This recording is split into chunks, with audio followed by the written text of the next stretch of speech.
Project site પરના મામલામાં ફરિયાદી જ નીકળ્યો આરોપી. આરોપીને પૈસાની જરૂર હોય, જાતે જ લૂંટ થઈ હોવાનો કારસો રચ્યો હતો. બુલેટ ટ્રેન પ્રોજેક્ટ સાઇટ પર લૂંટના મામલામાં ફરિયાદી જ નીકળ્યો આરોપી. આરોપીને પૈસાની જરૂર હોય, જાતે જ લૂંટ થઈ હોવાનો કારસો રચ્યો. અંકલેશ્વરના જૂના દીવા ગામની સીમમાં બુલેટ ટ્રેન પ્રોજેક્ટની સાઇટ પર સિક્યુરિટીને બંધક બનાવી ₹1.91 લાખથી લૂંટ થવાના બનાવમાં ચોંકાવનારી હકીકત પ્રકાશમાં આવી છે. પોલીસે આ મામલામાં ફરિયાદી એવા સિક્યુરિટી ગાર્ડની ધરપકડ કરી છે.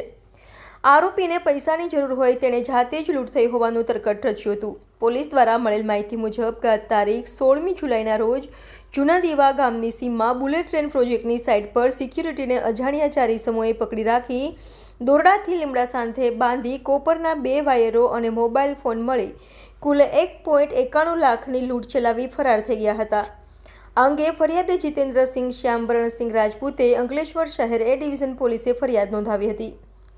આ અંગે તપાસ ચલાવી રહેલ ભરૂચ એલસીબીને બાતમી મળી હતી કે આ લૂંટના ગુનામાં અરવિંદસિંહ રાજપૂત સંડોવાયેલો છે અને હાલમાં અમદાવાદના જૂના વાડજ ખાતે ક્રિષ્ના સિક્યુરિટીમાં નોકરી કરે છે. જે બાતમીના આધારે પોલીસે વોચ ગોઠવી અરવિંદસિંહ રાજપૂતની અટકાયત કરી તેની પૂછપરછ કરતા તેણે 4 મહિના પહેલા ફરિયાદી જીતેન્દ્રસિંહ શ્યામબરણસિંહ રાજપૂત તેમજ ભીમસિંહ રાજપૂત, અંકિતસિંહ રાજપૂત અને શિવાકાંતસિંહ રાજપૂત સાથે જૂના દીવા ગામે બુલેટ ટ્રેન પ્રોજેક્ટમાં સિક્યુરિટી ગાર્ડ તરીકે નોકરી કરતા હતા અને તેઓને પૈસાની જરૂર હોવાથી તેઓ પાંચેય ભેગા મળી બુલેટ ટ્રેન પ્રોજેક્ટના વાયરોની ચોરી કરી હતી અને વાયર ચોરીમાં પકડાઈ નહીં જાય તે માટે લૂંટનું તરકટ રચ્યું હોવાની કબૂલાત કરી હતી.